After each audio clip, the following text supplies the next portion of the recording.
কে হচ্ছেন হামজাদের নতুন কোচ? এই প্রশ্নের উত্তরে এখন পর্যন্ত বাফুফের ন্যাশনাল টিম ম্যানেজমেন্ট কমিটির সদস্যরা একটা জায়গাতেই সবচেয়ে বেশি প্রায়োরিটি দিচ্ছে, ক্রিস কোলমান। সকালেও তার সঙ্গে আরও একবার বৈঠক করেছেন বাফুফের সভাপতি তাভিদ আওয়াল। যদিও সেই বৈঠকের আউটকাম এখন পর্যন্ত জানা যায়নি, তবে কোলম্যানের চাওয়া তার পুরো কোচিং প্যানেল অর্থাৎ কিট সিমন সহ পুরো ব্যাকরুম স্টাফদের নিয়ে তিনি আসতে চান বাংলাদেশে। রবিবার তাভিদ আওয়াল নিজেই মিটিং করেছিলেন ক্রিস কোলম্যানের সাথে। দুপক্ষের সুরে সুর তখনও মেলেনি, কিন্তু বাফুফের ফার্স্ট প্রায়োরিটি ওই কোলম্যানই। পরদিন সোমবার সকাল সকাল তার সাথে আরও এক দফা মিটিং করেছেন বাফুফে বস তাভিদ আওয়াল। জুমে যুক্ত হয়েছিলেন টেকনিক্যাল ডিরেক্টর সাইফুল বারী টিটুও। আগের দিন ন্যাশনাল টিম ম্যানেজমেন্ট কমিটির সভায় তাভিদ আওয়াল বাকি মেম্বারদের কাছে জানতে চেয়েছিলেন কাকে নিলে সবচেয়ে ভালো হয়। তখন সব সদস্যই ক্রিস কোলম্যানের কথাই বলেছেন। তাই তো গ্যারেথ বেলদের এক্স বসের সাথে বিএফএ প্রেসিডেন্ট দফায় দফায় দর কষাকষি করছেন। 11 জন থেকে কমিয়ে তালিকা যখন 6 জনের করা হয়েছে, এর মধ্যে 3 জনই জার্মান, 1 জন পর্তুগিজ, অন্যজন ইংলিশ। তবে সবার নজর একজনের দিকেই, ওয়েলসের ক্রিস কোলম্যান। যদি কোনোভাবে কোলম্যান মিস হয়ে যায়, তারপরেই বাকি 5 জনের সঙ্গে আলোচনা শুরু করবে বাফুফে। এর আগে প্রথম টার্গেট এবং একমাত্র টার্গেট ক্রিস কোলম্যান। কোলম্যানের প্রোফাইল সবার চেয়ে ভারী, এই জন্যই তো ফ্যান কিংবা ফেডারেশন সবার চাওয়া এই ওয়েলসম্যান।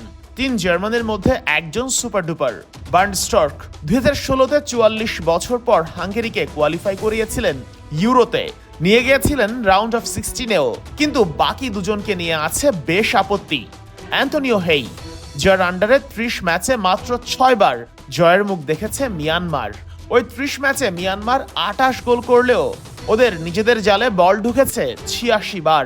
অর্থাৎ টার ট্যাকটিসে প্রতি ম্যাচে একটারও কম গোল করে গড়ে 3-4 মতো গোল হজম করেছে দল।